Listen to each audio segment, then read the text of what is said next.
l'Esprit me fait comprendre dans mon cœur qu'il y a beaucoup d'hommes qui doivent se convertir. Et il y a beaucoup d'hommes qui doivent se repentir. Convertir est différent de se repentir. Les gens pensent que quand tu vas à l'église catholique et si tu reviens à l'église charismatique, veut dire que tu t'es converti. Mais en réalité, le sens profond de la parole de Dieu ne traduit pas la conversion comme ça. Le Seigneur, notre Sauveur, nous a donné un exemple de comment on peut dire que cet homme est converti. Si tu ne passes pas par l'étape de la conversion, tu ne peux pas rentrer dans l'étape de la repentance. Tu peux changer des nominations ou bien tu peux changer des religions, mais tu n'es pas un converti d'abord. Nous sommes assis ici, plein de parmi nous ne sont pas encore convertis. Parce que si nous regardons, Jésus dit certaines personnes, beaucoup viendront à moi et je leur dirai que je ne les connais pas. Mais ces gens vont faire des miracles et des signes par le nom de Jésus. Mais Jésus dirait qu'ils ne les connaissent pas. Éloignez-vous de moi, vous qui commettez l'iniquité. On retrouve l'iniquité dans ceux qui ne sont pas convertis. Il y a des gens qui vont à l'église, mais ils ne sont pas convertis. Nous avons vu la vie de Pierre. Pierre était avec Jésus, mais il n'était pas converti. La Bible nous dit qu'il était avec le Seigneur, il a régné le Seigneur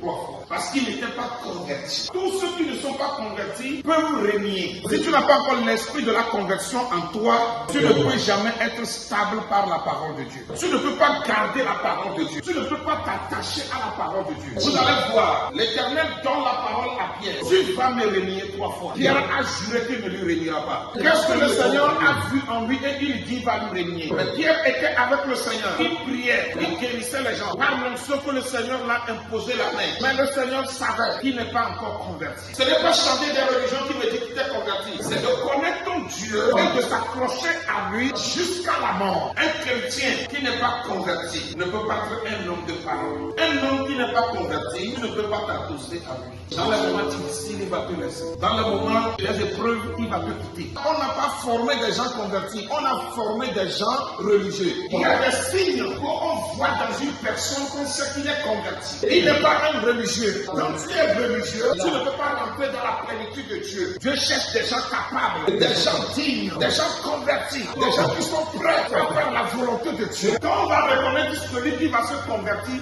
c'est l'homme qui reconnaît ses erreurs et il regrette amèrement de ses erreurs. Il regrette l'acte qu'il a posé. Il sent mal. On sait qu'il y a l'esprit de la conversion en lui. Regarde ta vie, regarde les erreurs que tu fais. Tu ne regrettes rien. Tu vois que c'est faisable même. Et quand on te dit ce n'est pas bien, tu vois même qu'on exagère. C'est parce qu'il n'y a pas l'esprit de la conversion en toi. Écoute-moi ce matin. N'importe où tu vas écouter ma voix, assieds-toi et réfléchis. Est-ce que tout ce qu'on dit venant de Jésus de Nazareth, lorsque tu commets l'erreur, concernant les promesses que tu as faites à Dieu, est-ce que tu regrettes? Est-ce que tu sens mal dans ton cœur quand tu fais une erreur ou bien tu commets un péché? Est-ce que tu reconnais le péché et tu regrettes le péché? Le moment où tu vois un chrétien qui pêche mais il ne regrette pas, il ne sent pas mal de ce qu'il a fait, il n'est pas encore converti.